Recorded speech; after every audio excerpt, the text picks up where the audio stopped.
dreamer. Welcome back to Storytime with Fairy Holly. I've just been out in the garden picking flowers. I love having flowers in my house. They smell so pretty.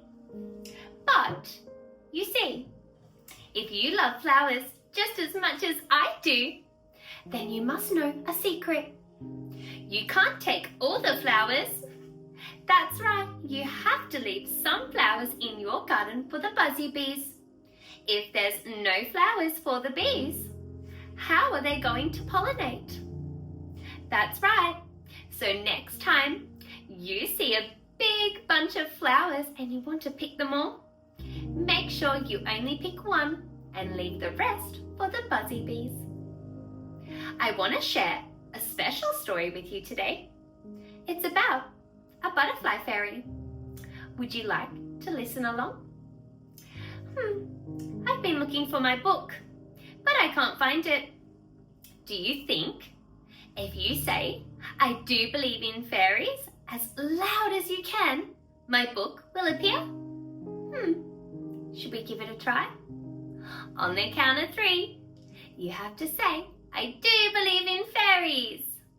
1, 2, 3. I do believe in fairies. Oh my! Well done, little dreamer. Today's book is called Butterfly Fairy's Secret. Would you like to know more? Me too. Let's dive in to the book together. It'll be a wonderful adventure, so snuggle down, find a comfy spot, and get ready to listen along.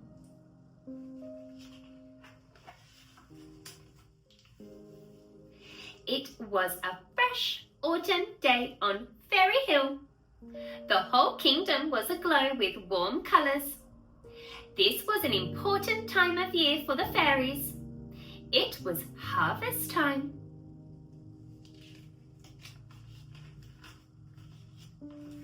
The fairies were very busy foraging far and wide for all the nuts, berries and firewood they could find.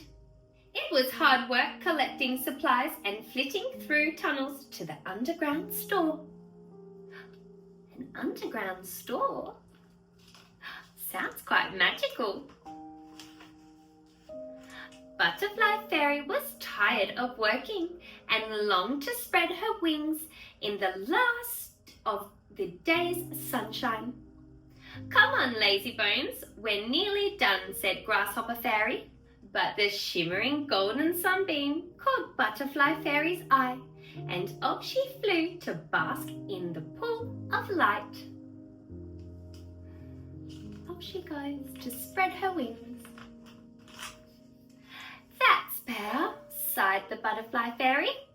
But what was that noise? Shuffle, shuffle, rustle, rustle. A large woolly caterpillar was wriggling around, half covered in a silky sack. "Excuse me," Butterfly Fairy asked shyly. "What are you doing?" "Oh, hello," the caterpillar said, yawning. "I'm trying to finish my cocoon. Please don't be frightened," he added with a smile. "I'm really not scary at all." He had a friendly face. "You look tired and hungry," Butterfly Fairy said. "Here, have the last of my bilberries." The caterpillar gobbled them up. "Thank you, Butterfly Fairy. I feel better already." Butterfly Fairy visited the caterpillar secretly every day with bundles of goodies. She even took him the last of her nectar. One cold, frosty morning, she forgot to cover her tracks and was followed. Her secret visits were discovered. Later that day, she was sent for by Queen Bee Fairy, who spoke to her in a soft but stern voice. "You know we need all the food we can gather, Butterfly Fairy." "Yes, But he's a friendly caterpillar who needs food too, Butterfly Fairy pleaded. That may be, Queen Bee Fairy replied, but you must promise me no more secret visits. I promise, Queen Bee Fairy, she whispered sadly. Oh, she's not allowed to visit him anymore. Soon, Fairy Hill was blanketed with snow. The fairies huddled around glowing fires, sipping warm honey, roasting nuts and telling stories. One night, Butterfly Fairy was tucked up in her cozy bed, watching as snowflakes covered the tiny windows. I do hope the caterpillar finished his cocoon before the snow, she thought, as she fell into a restless sleep.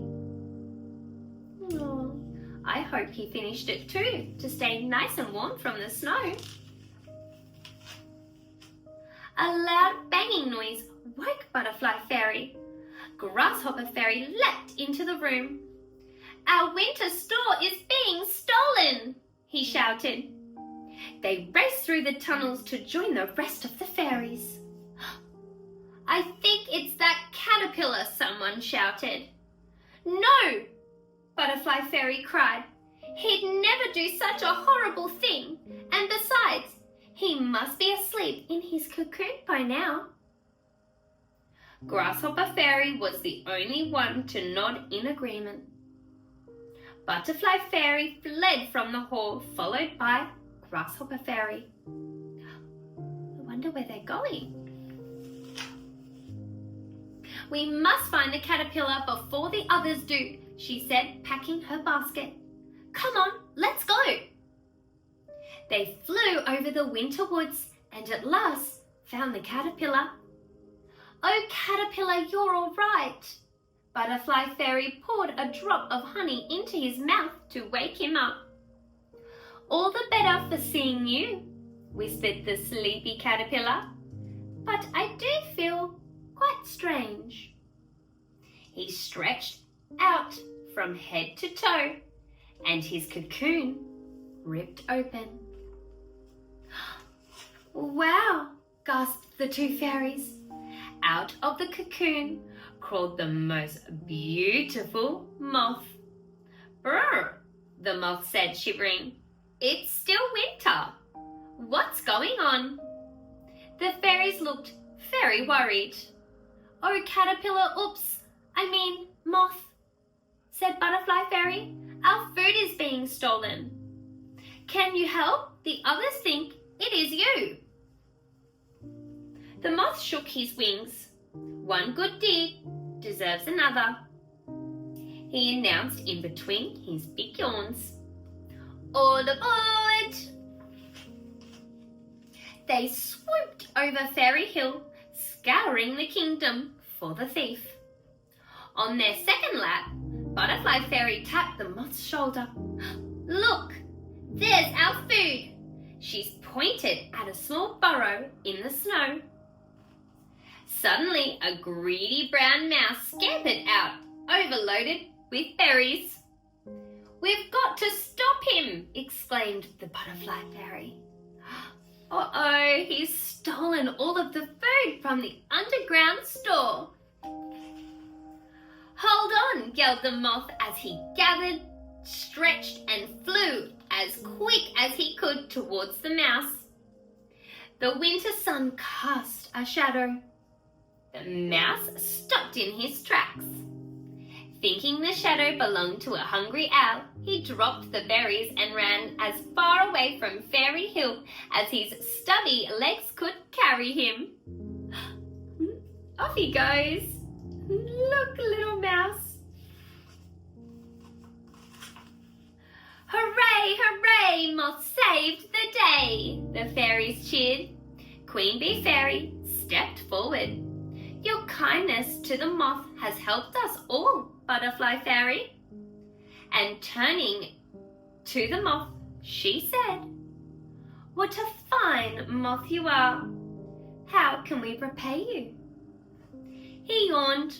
I wouldn't mind a snooze. That evening, Butterfly Fairy made the moth a bedtime drink of warm honey and blueberry juice. "Spring will soon be here," she whispered. The moth snuggled into his bed of clover and drifted off to sleep, dreaming of sunbeams.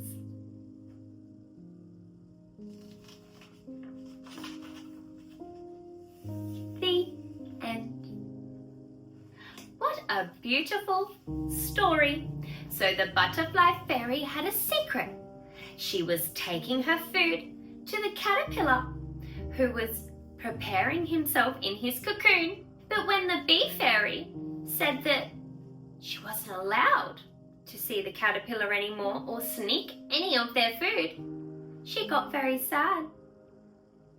When someone tried to steal all of the food from their underground store, they thought it was that caterpillar. Well, turned out it was just a cheeky mouse. We shouldn't assume that someone's done something until we know the facts.